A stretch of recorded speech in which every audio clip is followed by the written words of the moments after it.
الحمد لله وحده والصلاة والسلام على من لا نبي بعده. أما بعد فأعوذ بالله من الشيطان الرجيم. بسم الله الرحمن الرحيم. ولا تحسبن الذين قتلوا في سبيل الله أمواتا بل أحياء عند ربهم يرزقون. صدق الله مولانا العظيم. إن الله وملائكته يصلون على النبي يا أيها الذين آمنوا صلوا عليه وسلموا تسليما. الصلاة والسلام عليك يا سيدي يا رسول الله وعلى آلك وأصحابك يا سيدي يا حبيب الله. الصلاة والسلام عليك يا سيدي يا رسول الله وعلى آلك وأصحابك يا سيدي يا رحمة للعالمين.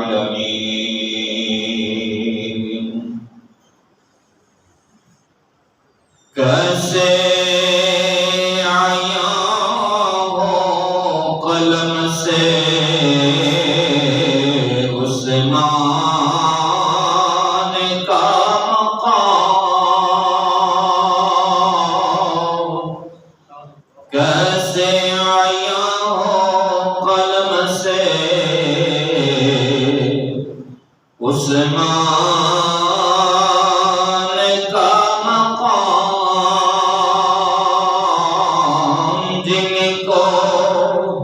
دیا حضور نے نورین سے تمام.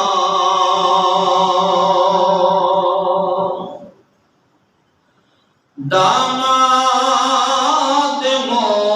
مصطفیٰ پھر امت کے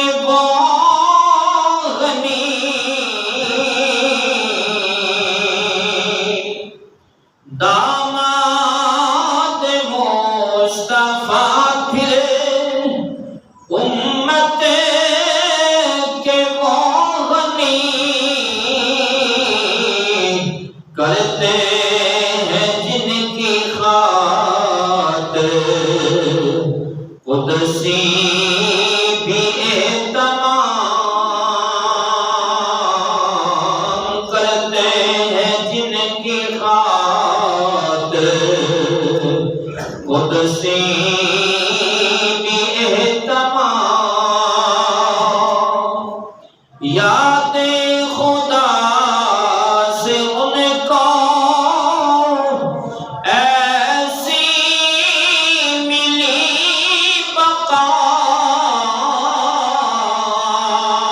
یاد خدا سے ان کو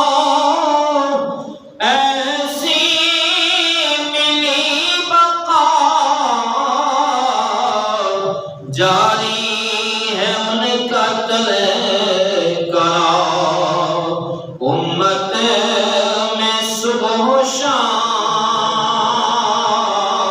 جاری ہے ان کا تذکرہ امت میں صبح و شام.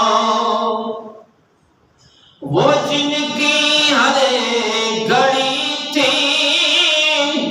نبوت کے ساتھ ساتھ.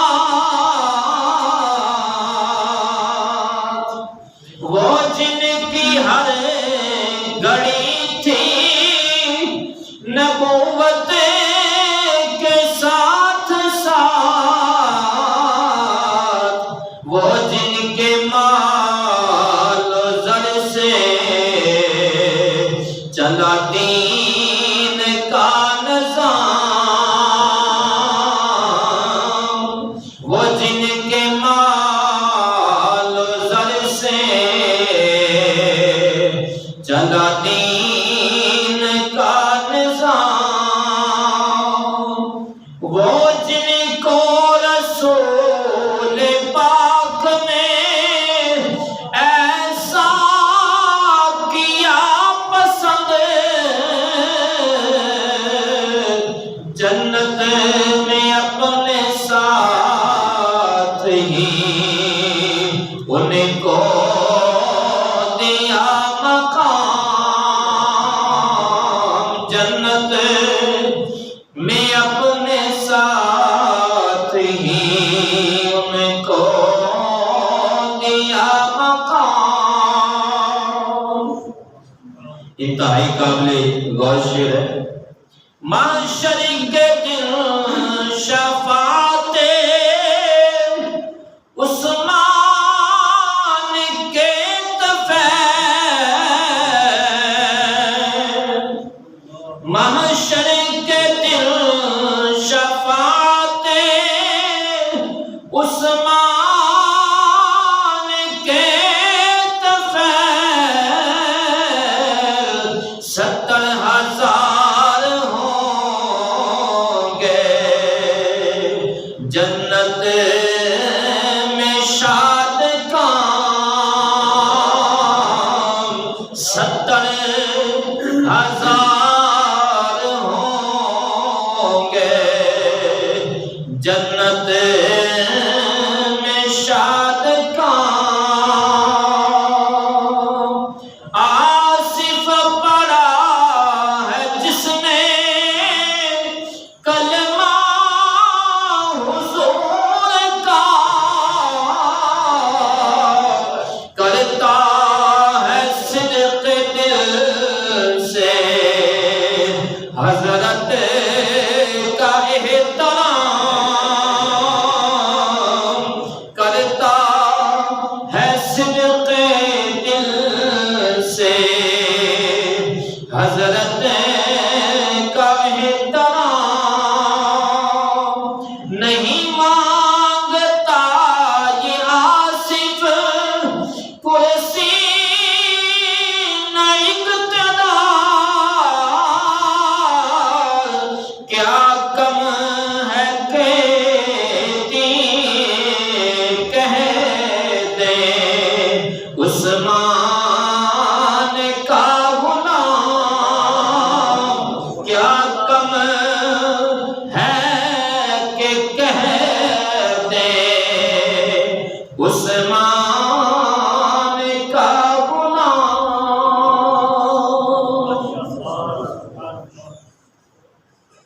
تمام حمد ثنا و تعریف اس رب کائنات کے واسطے جس کے قبضہ قدرت کے اندر تمام کائنات کی جانیں، انگت درود و سلام نبی مکرم شفیع معظم نور مجسم تاجدار عرب و عجم احمد مصطفیٰ جناب محمد مصطفیٰ صلی اللہ علیہ وآلہ وسلم دی بارگاہ کے اندر بلہائے عقیدت پیش کرنے کے بعد معزز حاضرین و سامعین، جیسا کہ اشتہار کے ذریعے آپ احباب نے آج کا موضوع دیکھے اور پڑھا، آج ذوالحجہ کی 18 تاریخ ہے اور آج کے دن کی نسبت ایک انتہائی مکرم و محترم مسلمانوں کے تیسرے خلیفہ حضور نبی مکرم صلی اللہ علیہ وآلہ وسلم کے دوہرے داماد اور نبی پاک صلی اللہ علیہ وسلم کے عاشق، جن کا لقب ذوالنورین ہے اور عثمان غنی رضی اللہ عنہ کے نام سے وہ مشہور ہیں، اور نام سے بڑھ کر اپنے لقب سے مشہور ہیں۔ آج کے دن کی نسبت خاص ان کے ساتھ ہے کیونکہ 18 ذی الحجہ کو سیدنا عثمان غنی رضی اللہ تعالی عنہ کی شہادت کا دن ہے، جن کو تاریخ اسلام کے اندر مظلومانہ طریقے سے یعنی ظالمانہ طریقے سے جو ہے وہ شہید کیا گیا، اور جن کے بارے میں حضور صلی اللہ علیہ وسلم نے بھی ارشاد فرمایا، شہید مظلوم، کیا عثمان آپ کو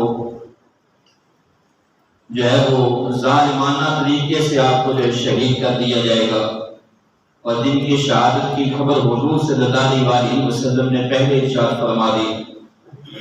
آج انہیں کی بارگاہ میں ہم ہدیہ پیش کریں گے اور ان کا ذکر خیر کر کے اللہ تعالی ہماری اس حاضری کو اپنی بارگاہ میں شرف قبولیت عطا فرمائے۔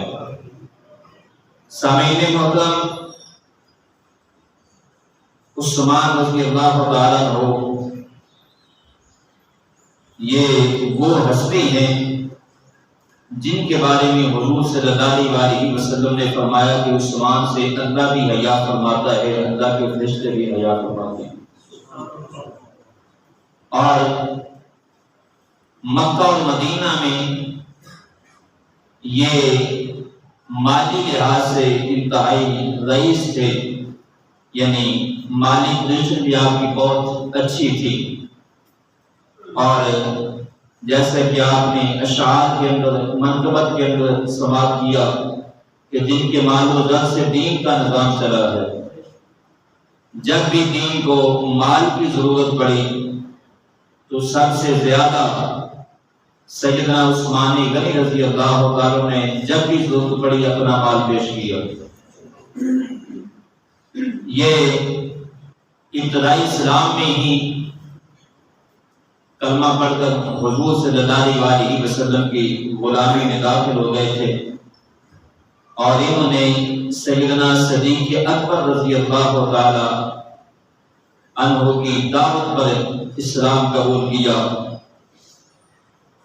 آپ سے ایک روایت میں آتا ہے کہ چند لوگ یعنی چند مرد پہلے مسلمان ہوئے تھے، اور اس کے بعد سیدنا عثمان غنی ذوالنورین رضی اللہ تعالی عنہ آپ نے اسلام قبول کیا، اور یہ امیہ خاندان سے ان کا تعلق ہے، اور 5ویں پشت میں حضور صلی اللہ علیہ وسلم کے خاندان سے ان کا نسب مل جاتا ہے۔ حضرت عائشہ رضی اللہ تعالیٰ عنہا بیان کرتی ہیں کہ حضور صلی اللہ علیہ وسلم میرے گھر لیٹے ہوئے تھے، تشریف فرما کے کریم آقا صلی اللہ علیہ وسلم لیٹے ہوئے تھے، تو آپ کی دونوں رانیں یا دونوں پنڈلیاں کھلی ہوئی تھیں، رسول اللہ صلی اللہ علیہ وسلم کی دونوں پنڈلیاں کھلی ہوئی تھیں۔ حضرت ابو بکر رضی اللہ تعالیٰ عنہ حاضر ہو گئے، اجازت چاہیے تو نبی پاک صلی اللہ علیہ وسلم نے ان کو اجازت دے دی، اور حضور صلی اللہ علیہ وسلم اسی طرح ہی لیتے رہے۔ پھر آپ باتیں کرتے رہے، پھر حضرت عمر رضی اللہ تعالیٰ عنہ حاضر ہوئے اور انہوں نے اجازت چاہی تو نبی پاک صلی اللہ علیہ وسلم نے ان کو بھی اندر آنے کی اجازت دی، حالانکہ حضور صلی اللہ علیہ وسلم اسی طرح ہی لیتے رہے۔ اور پھر باتیں شروع ہو گئیں حضرت عمر رضی اللہ تعالیٰ عنہ سے، اور اس کے بعد کچھ دیر بعد سیدنا عثمان غنی رضی اللہ تعالیٰ عنہ حاضر ہوئے تو اندر آنے کی اجازت چاہیے، تو رسول اللہ صلی اللہ علیہ وسلم اٹھ کر بیٹھ گئے اور اپنے کپڑے درست کیے، اور حضرت عثمان رضی اللہ تعالیٰ عنہ کو پھر اجازت دی۔ اور یہ سیدہ عائشہ صدیقہ رضی اللہ تعالیٰ فرماتی ہیں کہ یہ ایک مرتبہ کا واقعہ نہیں ہے، کئی مرتبہ ایسے ہی ہوا۔ حضرت سیدنا عثمان غنی رضی اللہ تعالیٰ حضور صلی اللہ علیہ وسلم سے باتیں کرتے رہے، سب چلے گئے، تو سیدہ عائشہ صدیقہ رضی اللہ تعالیٰ عنہا انہوں نے حضور صلی اللہ علیہ وسلم کی بارگاہ میں عرض کی، فدا کا بھی بہت یا رسول اللہ، میرے کریم آقا میں قربان جاؤں، میرے ماں باپ آپ کو قربان، آج میں نے نیا انداز دیکھا ہے اور میری سمجھ سے یہ بات غلط ہے۔ آپ کی بارگاہ میں سیدنا صدیق اکبر حاضر ہوئے، انہوں نے اجازت چاہی، آپ اسی طرح لیتے رہے، اجازت دے دی۔ عمر فاروق رضی اللہ تعالیٰ عنہ آئے، آپ اسی طرح ہی لیتے رہے اور ان کو بھی اجازت دے دی۔ اور پھر سیدنا عثمان غنی رضی اللہ تعالیٰ عنہ آئے اور انہوں نے اجازت چاہی، تو آپ نے پہلے اپنا کپڑا سنبھالا، یعنی اپنی پنڈلی کو ڈھانپا اور اٹھ کر بیٹھ گئے، اور پھر سیدنا عثمان غنی رضی اللہ عنہ کو اجازت دی۔ اس میں راز کیا ہے؟ تو حضور صلی اللہ علیہ وسلم نے فرمایا، عائشہ عثمان وہ ہے جس سے اللہ بھی حیا فرماتا ہے، اللہ کے فرشتے بھی حیا فرماتے ہیں، میں محمد حیا کی اولاد ہوں۔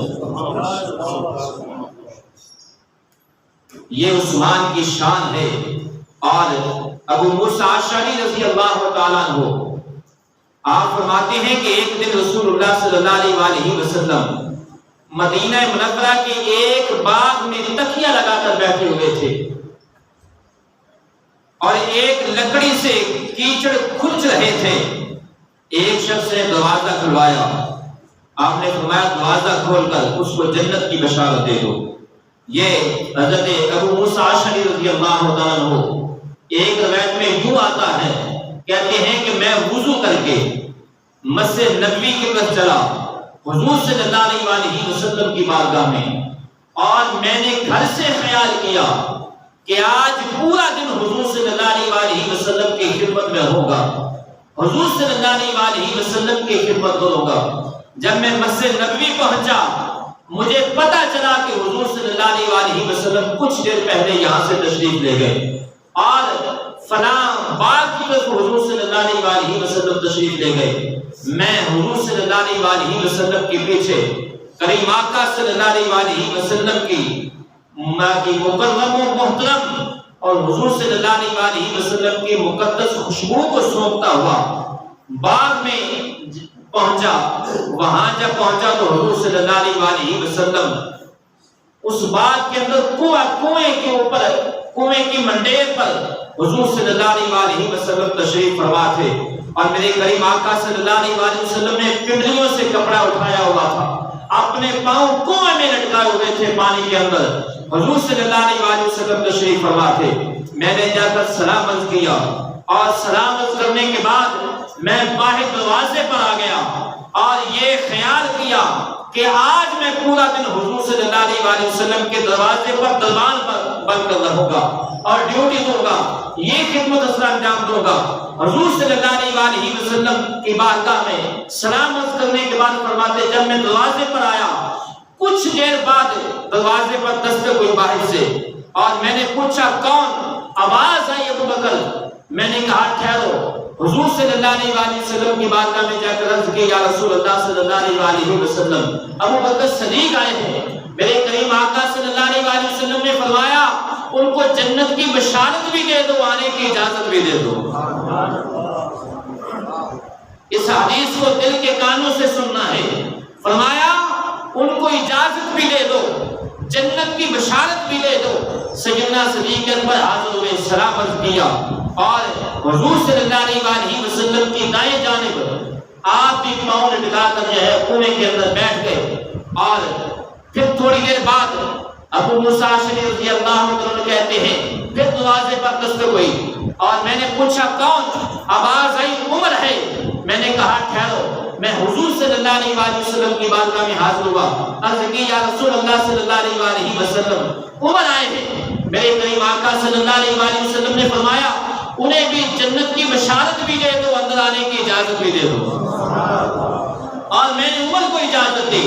سیدنا عمر فاروق رضی اللہ عنہ حاضر ہوئے، سلام عرض کیا کریم آقا صلی اللہ علیہ وسلم کی بارگاہ میں، اور حضور صلی اللہ علیہ وسلم کی بائیں جانب اپنے پاؤں میرے کریم آقا صلی اللہ علیہ وسلم کے طریقے پر عمل کرتے ہوئے کنویں میں لٹکائے اور بیٹھ گئے۔ اور ابو موسیٰ اشعری کہتے ہیں میں پھر دروازے پر دربان بن کے کھڑا ہوں، اور کچھ دیر بعد پھر دروازے پر دستک ہوئی۔ میں نے پوچھا کون ہے؟ آواز آئی عثمان ہے۔ میں نے کہا ٹھہرو، میں حضور صلی اللہ علیہ وسلم کی بارگاہ میں حاضر ہوا اور جا کر عرض کی یا رسول اللہ صلی اللہ علیہ وسلم عثمان آئے ہیں۔ میرے کریم آقا صلی اللہ علیہ وسلم نے فوری اپنے پنڈلی کو ڈھانپا اور فرمایا جاؤ جا کر عثمان کو یہ بشارت، جنت کی بشارت بھی دے دو اور اندر آنے کی اجازت بھی دے دو، اور انہیں یہ بھی خبر دے دو کہ اللہ تعالیٰ تمہیں مصائب سے آزمائے گا، تمہیں مصائب سے آزمائے گا۔ میں نے جا کر سیدنا عثمان غنی رضی اللہ کی بارگاہ میں عرض کی، یعنی اجازت دی اور خوشخبری بھی دی اور وہ بات بھی بتا دی جو حضور صلی اللہ علیہ وسلم نے فرمائی تھی۔ جب سیدنا عثمان غنی حاضر ہوئے، سلام عرض کیا اور دیکھا حضور نبی مکرم صلی اللہ علیہ وسلم کے پاس جگہ پر ہے، اور وہ رسول اللہ صلی اللہ علیہ وسلم کے سامنے کنویں کی منڈیر پر انہوں نے اپنے پاؤں لٹکائے اور بیٹھ گئے، اور باتیں ہوتی رہی۔ حضور صلی اللہ علیہ وسلم کی بارگاہ سے سب چلے گئے۔ سیدنا ابو موسیٰ اشعری رضی اللہ عنہ کہتے ہیں کہ اس وقت میرے دل میں خیال تھا، جب میں گھر سے نکلا تھا میرا بھائی وضو کر رہا تھا پیچھے آنے کے لیے، اور میں یہ چاہ رہا تھا، میرے دل میں آرزو تھی کاش آج میرا بھائی بھی آ جاتا۔ آج تو حضور صلی اللہ علیہ وسلم کا دریائے رحمت جوش میں ہے، جو بھی آتا ہے میرے کریم آقا جنت بانٹ رہے ہیں، یہاں سے جنت مل رہی ہے۔ یہاں اس حدیث سے کچھ باتیں میں عقیدے کی کرنا چاہتا ہوں۔ ایک تو یہ بات جو لوگ کہتے ہیں حضور صلی اللہ علیہ وسلم کو کوئی اختیار نہیں ہے، میں ان سے پوچھتا ہوں ارے عقل کے اندر سیدنا صدیق اکبر کو جنت کی بشارت کس نے دی ہے؟ عمر فاروق کو جنت کی بشارت کس نے دی؟ سیدنا عثمان غنی کو جنت کی بشارت، شہادت کی بشارت اور مصائب کی خبر کس نے دی؟ اگر حضور صلی اللہ علیہ وسلم کچھ نہیں دے سکتے تو جنت کا فیصلہ تو مرنے کے بعد ہے۔ مرنے کے بعد جب حساب و کتاب ہوگا، میزان لگے گا، اور پھر جو ہے پرسرات کا پار کرنے کے بعد پھر جنت کا فیصلہ ہوگا۔ میرے کریم آقا صلی اللہ علیہ وسلم نے تو دنیا میں ہی جنت کی بشارت دے دی ہے۔ تو پتہ چلا کریم آقا صلی اللہ علیہ وسلم کو اللہ رب العزت نے تمام اختیارات سے نوازا ہے۔ اور دوسری بات اس بات کا بھی پتہ چلا میرے کریم آقا صلی اللہ علیہ وسلم اول سے لے کر آخر تک جو کام ہو گئے میرے کریم آقا انہیں بھی جانتے ہیں، اور جو قیامت تک امور ہونے والے ہیں میرے کریم آقا انہیں بھی جانتے ہیں۔ اسی لیے تو حضور صلی اللہ علیہ وسلم نے فرمایا عثمان کو خبر دے دو، اللہ انہیں مصائب سے آزمائے گا اور اللہ انہیں شہادت کی نعمت سے نوازے گا۔ اور ایک روایت میں ہے کہ حضور صلی اللہ علیہ وسلم نے سیدہ عائشہ صدیقہ رضی اللہ عنہا فرماتی ہے میرے کریم آقا صلی اللہ علیہ وسلم کی بظاہر زندگی کے آخری ایام تھے حضور صلی اللہ علیہ وسلم نے، اور یہ جو اپنے آپ کو شیعان علی کہتے ہیں ان کی کتب کے اندر یہ روایت موجود ہے کہ سیدہ عائشہ صدیقہ رضی اللہ عنہا فرماتی ہیں کہ حضور صلی اللہ علیہ وسلم کی زندگی کے آخری ایام تھے، اور حضور صلی اللہ علیہ وسلم نے سیدہ عائشہ سے فرمایا کہ میرے پاس میرے غلام کو، میرے صحابی کو بلا۔ سیدہ عائشہ صدیقہ رضی اللہ عنہا کہ یا رسول اللہ صلی اللہ علیہ وسلم ابو بکر کو بلائیں؟ فرمایا نہیں۔ عرض کی عمر کو بلائیں؟ فرمایا نہیں۔ پھر عرض کی یا رسول اللہ عثمان کو بلائیں؟ فرمایا ہاں عثمان کو بلاؤ۔ سیدہ عائشہ صدیقہ رضی اللہ عنہا نے سیدنا عثمان غنی رضی اللہ کو غلام کے ذریعے بلایا، حضور صلی اللہ علیہ وسلم کی بارگاہ میں حاضر ہوئے سیدنا عثمان غنی رضی اللہ تعالیٰ عنہ میرے کریم آقا کو سلام کیا. حضور صلی اللہ علیہ وآلہ وسلم نے اپنے تمام اقربا اور تمام غلاموں کو اپنے سے جدا کر دیا.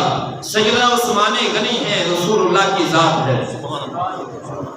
میرے کریم آقا صلی اللہ علیہ وآلہ وسلم نے طویل سرگوشی فرمائی، طویل گفتگو فرمائی سیدنا عثمان غنی سے.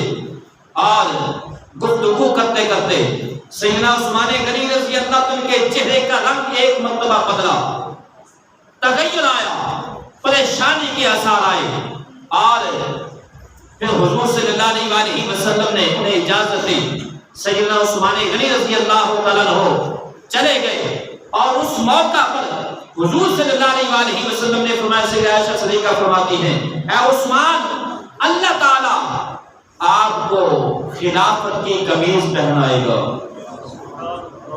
اے عثمان، اللہ تعالیٰ آپ کو خلافت کی، میری خلافت کی قمیض پہنائے گا. اور منافقین کا ایک گروہ آپ سے وہ قمیض اتارنے کی کوشش کرے گا، قمیض اتارنے کی کوشش کرے گا اور مطالبہ کرے گا وہ قمیض اتار دو. لیکن اے عثمان، آپ نے وہ قمیض نہیں اتارنی حتیٰ کہ آپ میرے پاس آ جائیں، حتیٰ کہ آپ کو قتل کر دیا جائے، آپ کو شہید کر دیا جائے. آپ نے وہ قمیض نہیں اتارنی. اور یہی وہ بات ہے، حضور صلی اللہ علیہ وآلہ وسلم کی وہ حدیث پوری ہوئی. سیدنا عثمان غنی رضی اللہ تعالیٰ عنہ جب آپ کے خلافت کے آخری ایام تھے، اتصال کے ساتھ میں عرض کرتا ہوں. اور پہلے میں ایک اور حدیث جو ہے وہ ان کی کتب سے اور یہ پیش کر دو. شیخ ابو جعفر کلینی یہ روایت کرتے ہیں اور یہ ان کے محدث ہیں. اور وہ بیان کرتے ہیں کہ عمرہ حدیبیہ پر حضرت عثمان ذو النورین رضی اللہ تعالیٰ عنہ مشرکین کے لشکر میں تھے. صلح حدیبیہ پر یعنی حضور صلی اللہ علیہ وآلہ وسلم نے ان کو اپنا امیر بنا کر، نائب بنا کر، خلیفہ بنا کر مکہ بھیجا تھا. اور سیدنا عثمان غنی رضی اللہ تعالیٰ عنہ مشرکین کے اندر اب داخل تھے، یعنی ان کے گروہ میں، یعنی مکہ میں داخل تھے اور حرم کے اندر تھے. سیدنا عثمان غنی رضی اللہ عنہ رسول اللہ صلی اللہ علیہ وآلہ وسلم نے پیچھے حدیبیہ کے مقام پر صحابہ سے بیعت لی.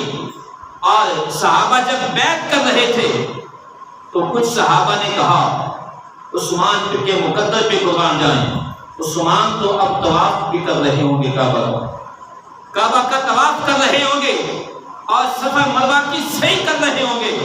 حضور صلی اللہ علیہ وآلہ وسلم نے جب صحابہ کی یہ بات سنی، میرے کریم آقا صلی اللہ علیہ وآلہ وسلم نے فرمایا، میرے صحابہ نہیں، عثمان میرے بغیر طواف نہیں کر سکتا،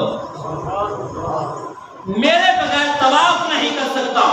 اور حضور صلی اللہ علیہ وآلہ وسلم نے اپنا دایاں ہاتھ بائیں ہاتھ پر رکھا اور فرمایا، یہ محمد کا ہاتھ ہے، یہ ہاتھ عثمان کا ہاتھ. حضور صلی اللہ علیہ وآلہ وسلم نے بیعت لی، یہ ان کی کتب میں ہے، ان کی کتابوں میں ہے. شیخ جعفر کلینی لکھ رہا ہے کہ حضور صلی اللہ علیہ وآلہ وسلم نے بیعت لی عثمان غنی رضی اللہ عنہ کی. اور پھر جب عثمان غنی واپس آئے، حضور صلی اللہ علیہ وآلہ وسلم نے ان سے پوچھا، اے عثمان، آپ نے طواف کیا، آپ نے زیارت کی؟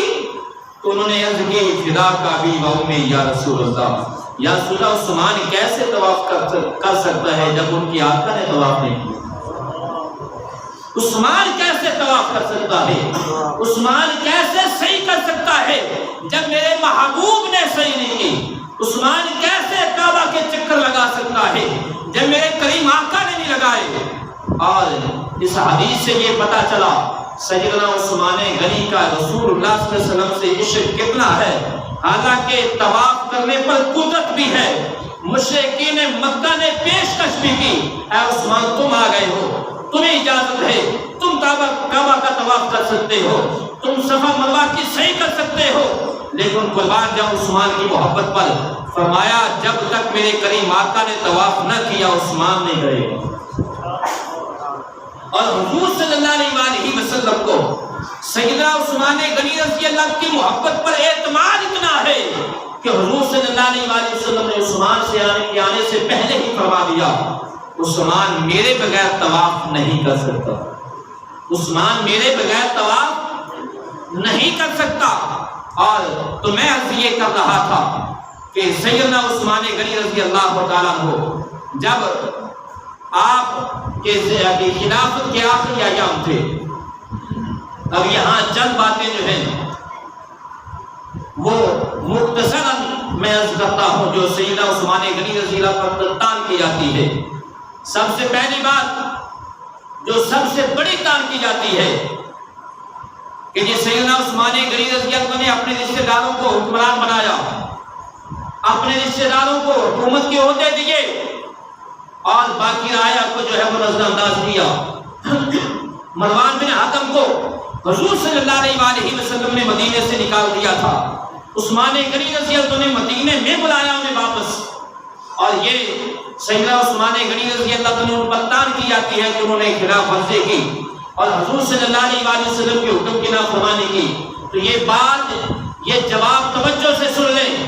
سب سے پہلی بات یہ ہے، صحیح روایات کے اندر موجود ہے، سیدہ عائشہ صدیقہ رضی اللہ تعالیٰ عنہا فرماتی ہیں کہ جب حضور صلی اللہ علیہ وسلم نے سیدنا عثمان غنی سے سرگوشی کی تھی اپنی زندگی کے آخری ایام میں، اس وقت جب حضور صلی اللہ علیہ وسلم کا دریائے رحمت جوش میں دیکھا سیدنا عثمان غنی نے، تو سیدنا عثمان غنی نے مروان بن حکم کے لیے پیش کر یعنی سفارش کی تھی حضور صلی اللہ علیہ وسلم کی بارگاہ میں مدینہ واپسی پر، لیکن اس وقت حضور صلی اللہ علیہ وسلم کے پاس اور کوئی نہیں تھا سوائے سیدنا عثمان غنی کے، یعنی دوسرا گواہ کوئی نہیں تھا۔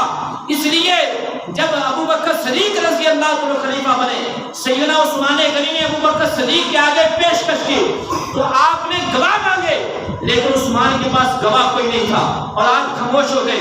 عمر فاروق کی خلافت آئی، پھر آپ نے پیشکش کی اور عمر فاروق نے گواہ مانگے، سیدنا عمر فاروق رضی اللہ عنہ نے، جو سیدنا عثمان غنی کے پاس گواہ نہیں تھے، آپ پھر خاموش ہو گئے۔ اور دوسری بات محققین نے یہ بیان کی ہے کہ مروان بن حکم وہ قبیلہ امیہ سے تھا اور سیدنا صدیق اکبر رضی اللہ تعالیٰ عنہ اور سیدنا عمر فاروق رضی اللہ تعالیٰ عنہ یہ قریش قبیلہ کے خاندانوں میں سے تھے، اور اس وجہ سے بھی سیدنا صدیق اکبر نے اجازت نہ دی کہ ہو سکتا ہے کہ قبیلے کا تعصب جو ہے وہ جاگ جائے اور مدینہ میں آ کر دوبارہ کوئی لڑائی جھگڑے کا موقع بن جائے۔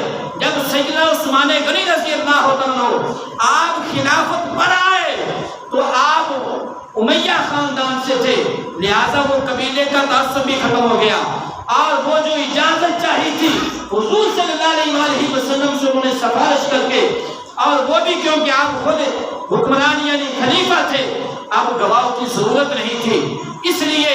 اور دوسری بات اس وقت مروان بن حکم انتہائی بوڑھا ہو چکا تھا، سیدنا عثمان غنی رضی اللہ عنہ نے اس لیے انہیں مدینے بلایا، اجازت پہلے ہو چکی تھی، لیکن ابو بکر صدیق عمر فاروق نے اس لیے نہیں بلایا تھا، عثمان کے پاس گواہ کوئی نہیں تھا، اور وہ واپس آئے اور حضور صلی اللہ علیہ وسلم کی وہ اجازت پوری ہوئی۔ سیدنا عثمان غنی رضی اللہ عنہ نے اس بات پر بلایا۔ اور دوسری بات یہ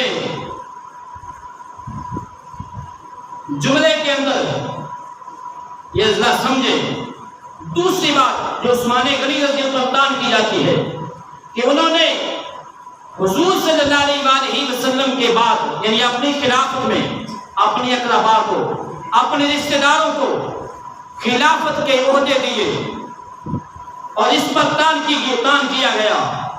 تو میں پوچھتا ہوں ذرا حضرت علی کرم اللہ وجہ الکریم کی خلافت کو بھی پڑھ لیں۔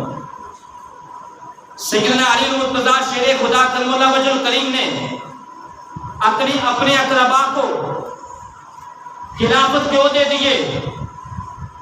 ہمارے لیے سیدنا علی المرتضیٰ شیر خدا کرم اللہ وجہ الکریم اور تمام صحابہ کی محبت ہمارے لیے ایمان کا جز ہے، لیکن میں دلیل کے طور پر یہ بات پیش کر رہا ہوں۔ اور دوسری بات، یہ صرف 6 آدمی ہیں جن کو سیدنا عثمان غنی رضی اللہ عنہ نے عہدے دیے اور ان کی قابلیت کی بنا پر جب ان کی غلطیاں سامنے آئیں فوراً معذور کر دیا، اور بعض کے لیے آپ نے تحقیق ایک ٹیم جو ہے وہ تشکیل دی، جو مختلف علاقوں میں لوگ گئے تحقیق کرنے کے لیے، اور تحقیق کر کے پھر واپس بھی آئے، اور پھر حج کے موقع پر سیدنا عثمان غنی رضی اللہ عنہ نے باقاعدہ اعلان کروایا کسی کو کوئی شکایت ہو کسی گورنر پر، کسی عہدے دار پر، وہ حج کے موقع پر بغیر کسی سفارش کے مجھ سے آ کر ملے۔ اور سیدنا عثمان غنی رضی اللہ عنہ نے حج کے موقع پر تمام لوگوں کی تشفی کی، اور سب لوگوں نے یہ کہا کہ ہمیں کوئی شکایت نہیں ہے، لیکن یہ ایک سازش تھی جو ابن سبا یہودی کی طرف سے، منافق کی طرف سے چلی تھی، اور جنہوں نے یہ تمام سازش کے تحت سیدنا عثمان غنی رضی اللہ عنہ کی شہادت کروائی۔ لیکن یہ حضور صلی اللہ علیہ وسلم کی حدیث تھی۔ آخر میں یہ بات کہنا چاہتا ہوں، میں پھر بھی یہ بات بڑے جو ہے نا وہ حضور صلی اللہ علیہ وسلم کے ان جملوں کو ذہن نشی کروا کے یہ بات کہنا چاہتا ہوں کہ حضور صلی اللہ علیہ وسلم نے سیدنا عثمان غنی کی شہادت دی، لیکن قربان جاؤں کیسی شہادت ہے۔ کسی کی شہادت کی گواہی میدان احد دے گا، کسی کی شہادت کی گواہی جو ہے وہ میدان بدر دے گا، کسی کی شہادت کی گواہی میدان کربلا دے گا، خندق دے گا، لیکن قربان جاؤں میرے کریم آقا صلی اللہ علیہ وسلم نے فرمایا شہید کا خون کا قطرہ جس جگہ پر گرے گا سب سے پہلے، وہ جگہ قیامت کے دن شہید کے شہادت کی گواہی دے گی۔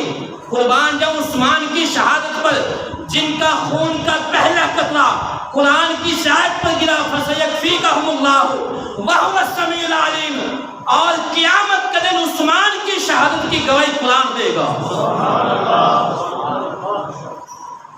اور پھر یہ وہ عثمان غنی ہیں، یہ پہلے شہید ہیں جن کے ایک اشارے پر پوری فوج جو ہے وہ منتظر تھی اور بار بار اجازت طلب کرتی رہی۔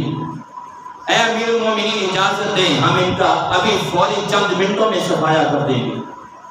خود مولا علی کرم اللہ وجہ الکریم 500 مجاہد لے کر عثمان غنی کی بارگاہ میں آئے اور کہا عثمان اجازت دیں، چند منٹوں کے اندر ان باغیوں کا صفایا ہو جائے گا، انہیں بھگا دیں گے۔ سیدنا عثمان غنی نے اجازت نہیں دی۔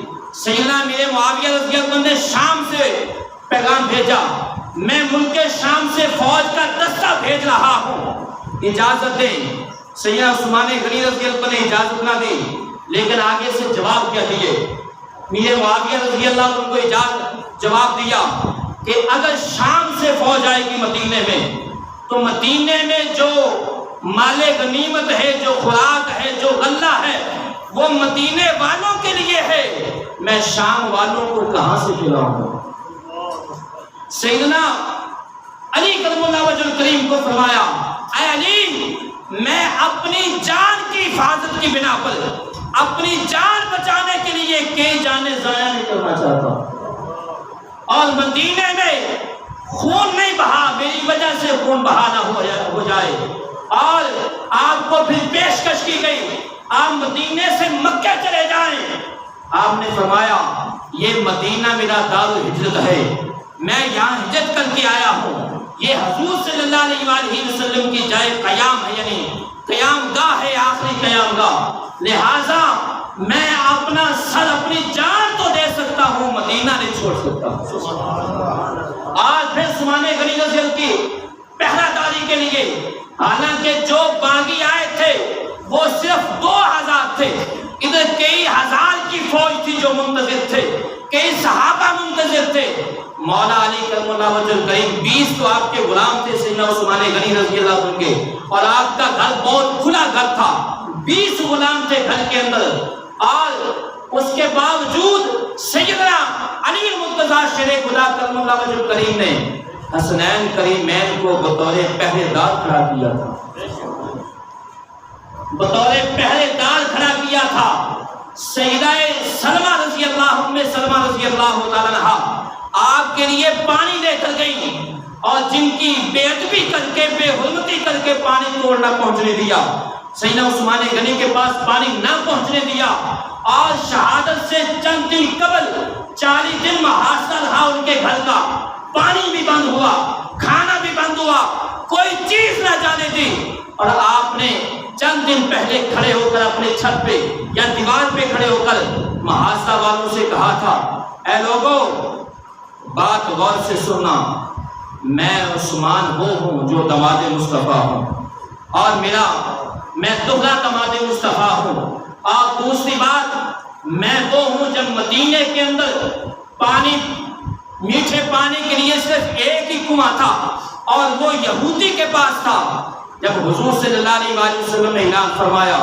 تو عثمان نے اپنی جیب سے وہ کنواں خرید کر مسلمانوں کے ہاں وقف کر دیا، اور آج عثمان کے لیے اس کنویں کا پانی بند ہو گیا۔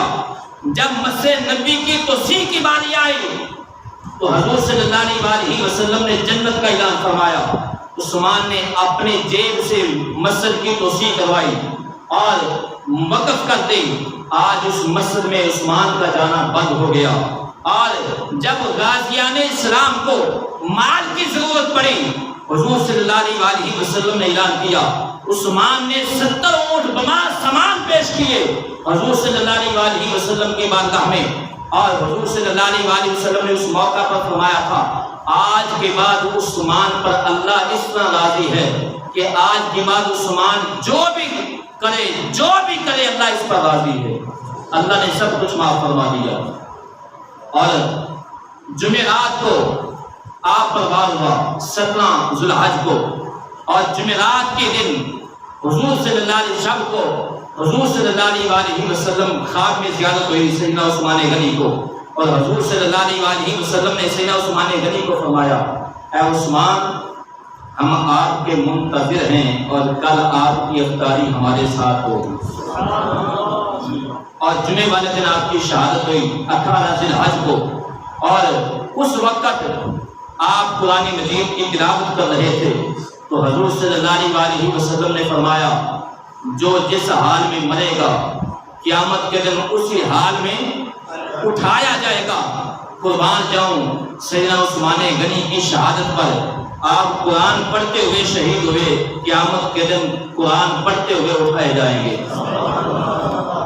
اور آج جو قرآن کی حقانیت پر چل رہے ہیں اور قرآن کی صداقیت پر چل رہے ہیں، میں سمجھتا ہوں یہ بغض عثمان ہے، یہ بھی بغض عثمان ہے، کیونکہ سیدنا عثمان غنی رضی اللہ عنہ نے قرآن کو لکھوایا ہے۔ سب سے پہلے سیدنا صدیق اکبر کے دور خلافت میں لکھا گیا، اور پھر سیدنا عثمان غنی رضی اللہ کے دور خلافت میں لکھا گیا، ان کی اس خط کی کاپیاں کروائی گئیں۔ اور آج جو لوگ اگر کوئی عثمان غنی کی صداقت کا انکار کرے، اس نے قرآن مجید کی صداقت کا انکار کیا۔ اگر کوئی سیدنا عثمان غنی رضی اللہ کی صحابیت کا انکار کرے، اس نے دمادیت رسول صلی اللہ علیہ وسلم کا انکار کیا۔ جس نے سیدنا عثمان غنی رضی اللہ کی توہین کی، اس نے حضور صلی اللہ علیہ وسلم کی توہین کی۔ اور کیونکہ جو چیز عثمان کو ایذا دے گی وہ چیز رسول اللہ کو ایذا دے گی، وہ چیز رسول اللہ کو ایذا دے گی۔ جس نے حضور صلی اللہ علیہ وسلم کے داماد کو اذیت دی، اس نے حضور صلی اللہ علیہ وسلم کی بیٹی کو اذیت دی، اور جس نے حضور صلی اللہ علیہ وسلم کی بیٹی کو اذیت دی اس نے رسول اللہ کو اذیت دی۔ جس نے رسول اللہ کو اذیت دی وہ مسلمان نہیں رہ سکتا۔ اللہ رب العزت کی بارگاہ میں دعا ہے، اللہ تعالیٰ مجھے آپ احباب کو حضور صلی اللہ علیہ وسلم کی محبت نصیب فرمائے، آمین و آمین۔